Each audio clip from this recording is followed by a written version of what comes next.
Olá, sejam bem-vindos ao curso de Mecatrônica modalidade EAD do Instituto Federal do Piauí. Me chamo José Soares e estarei com a disciplina de Eletricidade Básica. Essa é a nossa segunda aula de um total de 3 aulas.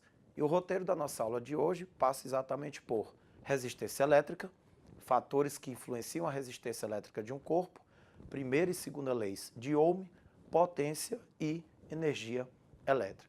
A resistência elétrica, que é uma grandeza física associada à oposição do fluxo de carga corrente em um determinado circuito. Essa oposição é chamada de resistência. No sistema internacional, é medida em ohms. Um resistor é um componente eletroeletrônico cuja função é adicionar resistência elétrica ao circuito. Nós temos aí, na nossa primeira figura, as simbologias mais comuns para resistor. Nós temos aí, então, duas representações gráficas para o nosso resistor, ok? Bom, basicamente, a resistência surge devido às colisões e fricção entre os elétrons livres e outros elétrons, íons e átomos, conforme representa-se nas figuras a seguir.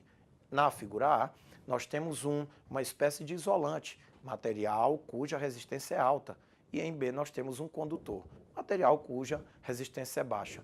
Uma baixa resistência facilita o fluxo de elétrons. Perceba também nas figuras, logo abaixo delas, que nós temos a representação dos potenciais nos pontos A e B, VA e VB, onde existe uma diferença de potencial entre eles para que exatamente haja o fluxo desses elétrons livres. É bom notar-se isso sempre, ok? Bom, mas existem os fatores que influenciam a resistência elétrica de um corpo. Uma delas é o tipo de material, que podem ser divididos em duas classes, condutores e isolantes. Condutores, temos como exemplo o alumínio, o cobre, o ouro. Materiais isolantes, a madeira seca, a borracha, alguns plásticos, ok? Outro fator que influencia a resistência elétrica de um corpo é o comprimento do condutor. Outro fator que influencia a resistência elétrica de um corpo também é a área do corte transversal, representado pelo A, letra A maiúsculo. Essa área de corte transversal é exatamente a seção reta do material, tá ok? E isso pode ser visualizado. Trago aí também, para efeito de informação, uma tabela de materiais com a sua resistência, com a sua resistividade. Temos aí o cobre, por exemplo, cuja resistividade medida em ohm vezes metro é 1,72 vezes 10 a menos 8. O alumínio, cuja resistividade é 2,82 vezes 10 a menos 8. E os demais materiais, cada um com sua resistividade. A primeira lei de Ohm, nós claro que vamos sempre falar nela, a primeira e a segunda lei de Ohms, porque de fato elas são fundamentais no desenvolvimento do estudo e da análise de circuitos. A primeira lei de Ohm revela como as três quantidades básicas da eletricidade, tensão, potencial, DDP, enfim, corrente e resistência se relacionam. Então a resistência elétrica vai ser U sobre I, segundo alguns autores, ou V sobre I. Exatamente isso. Tem autores que trabalham essa tensão através da letra U maiúsculo, outros com a letra V. É questão de preferência, tá ok? De fato, essa é a primeira lei de Ohm. E, obedecendo à primeira lei de Ohm, nós temos os resistores ôhmicos, não é isso? Enfim, isso tudo vai ser detalhado com maior precisão. Temos também a segunda lei de Ohm. A segunda lei de Ohm é a equação básica para o cálculo de resistência elétrica de um corpo. Ela é dada por R igual a resistividade vezes L, comprimento do material, dividido por A, que é a área de seção transversal. A resistividade representada pela letra grega Rho, ok? Isso é bom sempre ficar bem claro para nós seguirmos nos estudos, ok? Bom, vamos falar então da primeira lei de Ohm, com mais detalhes, potência e energia elétrica. A primeira lei de Ohm revela como as três quantidades básicas da eletricidade, tensão, corrente e resistência se relacionam. Isso já foi detalhado. Ela é dada por R igual a V sobre I ou V igual a R vezes I. Então, a questão da estrutura da equação em si, ela é o de menos. O interessante é você saber que existe essa relação entre as três quantidades básicas da eletricidade. Potência elétrica. A potência é um indicativo da quantidade de conversão de energia que pode ser realizada em um certo período de tempo. Essa potência é uma relação entre o trabalho E o intervalo de tempo é uma espécie de taxa de variação da energia de um corpo.